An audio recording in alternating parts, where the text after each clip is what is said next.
میرے پاک نبی سرور کونین صلی اللہ علیہ وسلم کے غلاموں،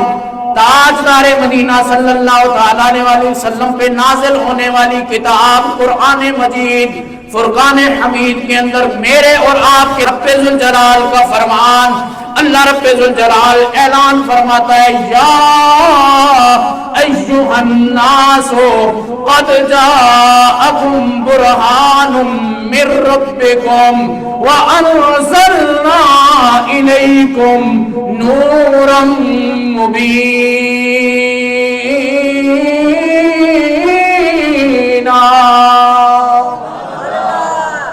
اللہ رب ذوالجلال کا فرمان قرآن مجید فرقان حمید کے اندر میرے اور آپ کے رب ذوالجلال نے اعلان فرما دیا۔ اللہ وحدہ لا شریک اعلان فرماتا ہے، یا ایھا الناس، اے لوگو، میرے رب ذوالجلال نے کسی ایک علاقے کو مخصوص نہیں کیا، کسی ایک قوم کو مخصوص نہیں کیا، بلکہ فرمایا یا ایھا الناس، اے لوگو جو موجود ہو، جو آ رہے ہو، جو آنے والے ہو، میرے رب ذوالجلال نے سب کو مخاطب کر کے فرمایا کہ یا ایھا الناس قد جاءکم برہان، اے لوگو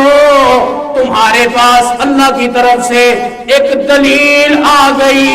ایک معجزہ آ گیا، ایک قرآن آ گئی، اور ساتھ فرمایا وَأَنزَلْنَا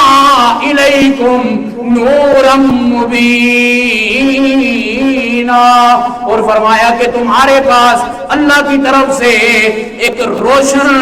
یعنی قرآن مجید آ گیا ہے، اللہ کی طرف سے برہان آ گئی ہے، یعنی رسول اللہ کی ذات آ گئی ہے۔ اللہ رب ذوالجلال نے نبی علیہ السلام کو برہان بنا کے بھیجا۔ مفسرین کہتے ہیں کہ برہان سے مراد اللہ کے نبی کی ذات ہے، اور نور مبین سے مراد قرآن کریم کی ذات ہے،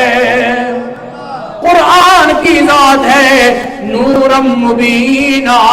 میرے سونے پروردگار جل جلالہ نے اپنے سونے محبوب علیہ السلام کو معجزہ بنا کے بھیجا ہے، دلیل بنا کے بھیجا ہے، بلکہ میں یوں کہوں تو ٹھیک ہوگا، میرے آقا کریم علیہ السلام کو رب نے ایک معجزہ نہیں، دو معجزے نہیں، تین معجزے نہیں، 10 معجزے نہیں، 20 معجزے نہیں، بلکہ رب ذوالجلال نے حضور جانے کائنات کو سراپا معجزہ بنا کر بھیج دیا ہے، سراپا معجزہ بنا کر بھیج دیا ہے۔ میرے آقا کریم اٹھتے ہیں تو معجزہ، میرے آقا کریم بیٹھتے ہیں تو معجزہ، میرے آقا چلتے ہیں تو معجزہ، ہاتھ اٹھاتے ہیں تو معجزہ، میرے آقا بولتے ہیں تو معجزہ، میرے آقا کا دھوپ مبارک لعاب مبارک بھی معجزہ، میرے آقا کے ہاتھ سے اگر لکڑی چھو جائے تو اللہ کے نبی کے ہاتھ کی برکت سے وہ تلوار سے زیادہ کام کرنا شروع کر دے، یہ بھی میرے آقا کا معجزہ ہے۔ لکڑی اگر حضور کے ہاتھ کو چھو جائے، میرے آقا کے ہاتھ کا بوسہ لے لے، تو میرے آقا کریم علیہ السلام وہی لکڑی اپنے غلام کو عطا فرما دیں تو وہ لوہے کی تلوار سے زیادہ کام کرنا شروع کر دیتی ہے۔ ہم تو اس لجپال نبی کے غلام ہیں، ان کے امتی ہیں کہ جن کے لیے اللہ رب ذوالجلال نے ساری کائنات کو بنا کے سجا کے حضور کے امتیوں پر اتنا کرم فرمایا، اتنا کرم فرمایا کہ اللہ کریم نے اپنا سونا محبوب اس امت کو عطا فرما دیا ہے، اس امت کو عطا فرما دیا ہے۔ تو یہ میرے آقا کریم علیہ السلام آپ کو رب ذوالجلال نے برہان، معجزہ، بلکہ سراپا معجزہ بنا کر دنیا میں بھیجا، اور پھر فرمایا کہ وَأَنزَلْنَا إِلَيْكُمْ نُورًا مُبِينًا، کہ اللہ کی طرف سے تمہارے پاس ایک نور مبین بھی آیا، یعنی روشن کتاب قرآن مجید، چمکنے والی کتاب۔ اللہ کریم جل وعلا کے پیارے محبوب صلی اللہ تعالی علیہ وسلم کی ایک بہت خوبصورت حدیث مبارکہ بخاری شریف کے اندر موجود ہے۔ اللہ کے محبوب علیہ الصلوۃ والسلام کے غلاموں، بخاری شریف کے متعلق آپ کو عرض کرتا رہتا ہوں کہ بخاری وہ کتاب ہے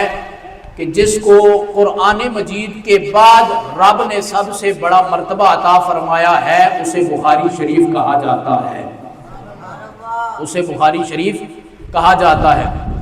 آئیے بخاری شریف کی روایت آپ کے سامنے رکھنے کی کوشش کرتا ہوں،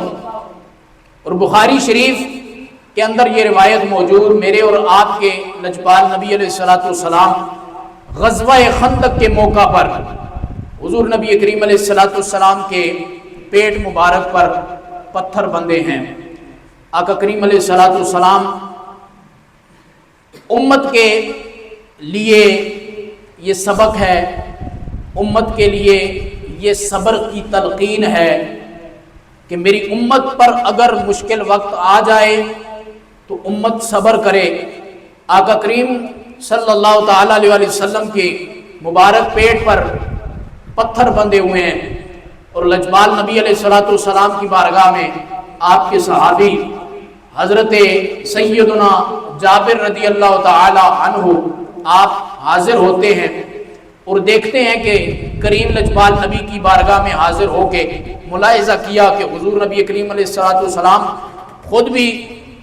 خندق بھی کھودنے میں شریک ہیں اور اپنے غلاموں کو جو ہے وہ ہدایت بھی کر رہے ہیں۔ خندق شریف کھودی جا رہی ہے اور لجپال نبی کے پیٹ پر پتھر حضور کے غلام حضرت جابر نے جب دیکھا تو حضرت جابر سے برداشت نہ ہوا، آپ اپنے گھر گئے، اپنی زوجہ سے کہا، اے میری زوجہ، آج ہم حضور نبی کریم علیہ الصلوۃ والسلام کی دعوت کا اہتمام نہ کر لیں؟ آپ کی زوجہ نے کہا کہ آپ حضور نبی کریم علیہ الصلوۃ والسلام کی دعوت کا اہتمام ضرور کریں، گھر میں ایک بکری ہے یا بکری کا بچہ ہے، اسے ذبح کر دیں، ذبح کر کے اس کا گوشت بنائیں، مجھے دیں، میں ہانڈی بناتی ہوں، آپ جا کے رسول اللہ کو دعوت دیں اور حضور کے کان مبارک میں آرام سے خاموشی سے عرض کیجئے گا، یا رسول اللہ آپ خود بھی تشریف لائیں اور اپنے چند صحابہ کو لے کر ہمارے گھر میں آ جائیں، یا رسول اللہ ہم نے آپ کی دعوت کا اہتمام کیا ہے۔ محبت سے کہیے سبحان اللہ۔